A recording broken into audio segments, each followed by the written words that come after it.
Around here, being half, it's not a good thing. And nobody wants to do nothing for you if you're a half breed. My mom was a full-blooded Acoma. My dad was white. I've always been pushed aside because I was, one a half person.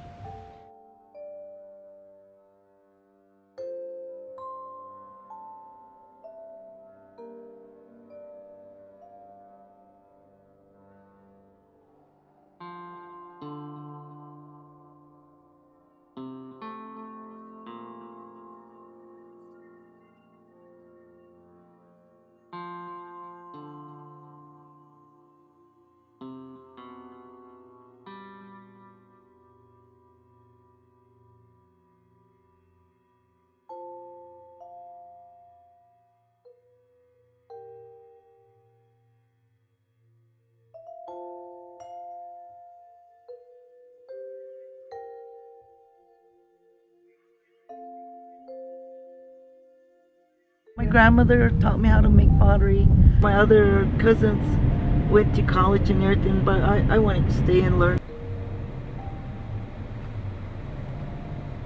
I was my grandma's tail. I was always with her. And I'm named after my grandmother. My Indian name is Uayeta. My grandmother told me one time, "You're the only one that learned how to make pottery. And in the future, you being half white," she said, "granddaughter, people are going to come to you and ask you to make potteries for them. And they're the ones that will make fun of you.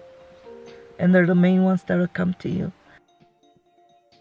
So hard because you don't fit anywhere. Where are you going to fit? You're not going to fit in the white. You're not going to fit in the natives. Then where are you going to fit? It's like So you're in your middle. own little world, Yeah, you're in your own little world. I was even told that you're too white. Wow. They actually said that to you. Yeah, one man said that to me. And a lot of them will say we don't go out with half-breeds.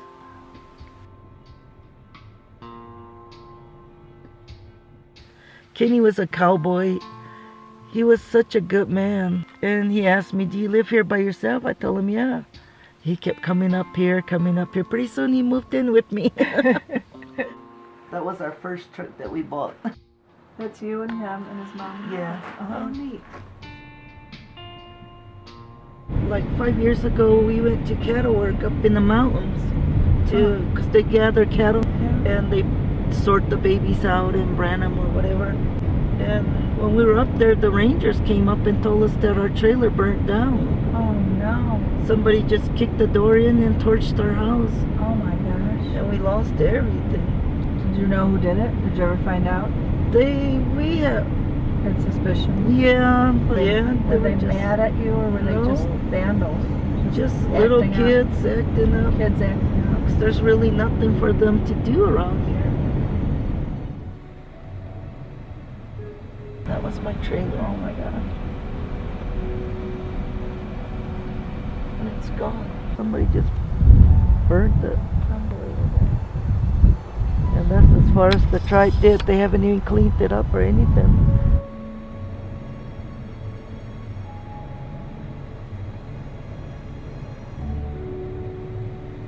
I can see some of my stuff that's, Remnants of it. yeah, that's burnt.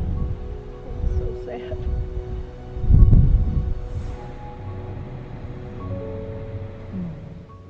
Yeah, this was my home.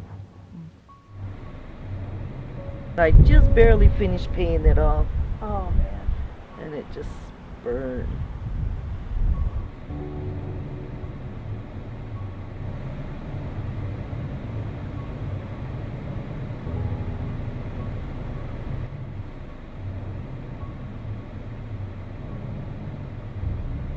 Lost my trailer, I lost my kitty. I lost everything. I don't have nothing. I took care of him for a long time till he passed away. He had lymphoma and the cancer just went through his whole body. And I stayed with him at the hospital. He couldn't talk no more, he couldn't walk, or he couldn't see no more, and I took good care of him. I loved him very much. But I can't do anything about it. He's gone.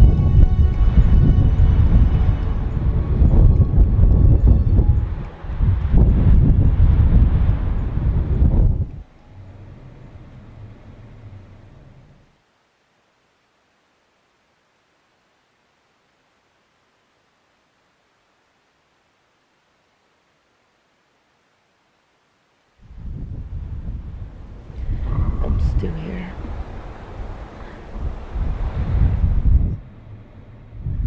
So you're living in your aunt's house up on My top. aunt, yeah, that's my aunt's house. It's not my house.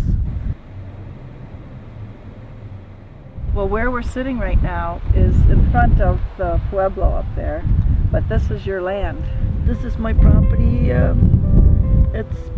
It was my mom's property, and I inherited it. If I can get some money together, and try to find somebody to help me build this up, at least I'll have a home. Yeah. But there's always hope. We can always get something put back up over here.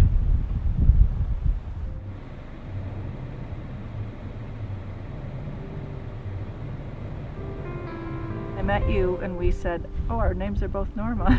Yeah. And you told me that you had recently moved back from California then. And you had this premonition that I might move here. Then I got back to California and the strangest thing happened. A woman brought in this little present for me and she unwrapped it and it was a rattle of this kind of pottery made by you. And it said Norma Jean of Acoma Pueblo on it. Wow. And I'm like, wow, how did that happen? And I just took it as a sign. Lo and behold, within a short time, I got a job offer out here in Santa Fe. And I ended up moving to Santa Fe. I like to build like a little pottery shop here. That would be so great. And, putting my hands in the clay, it makes me feel good and forget about everything that I've gone through. The pottery comes alive in my hands.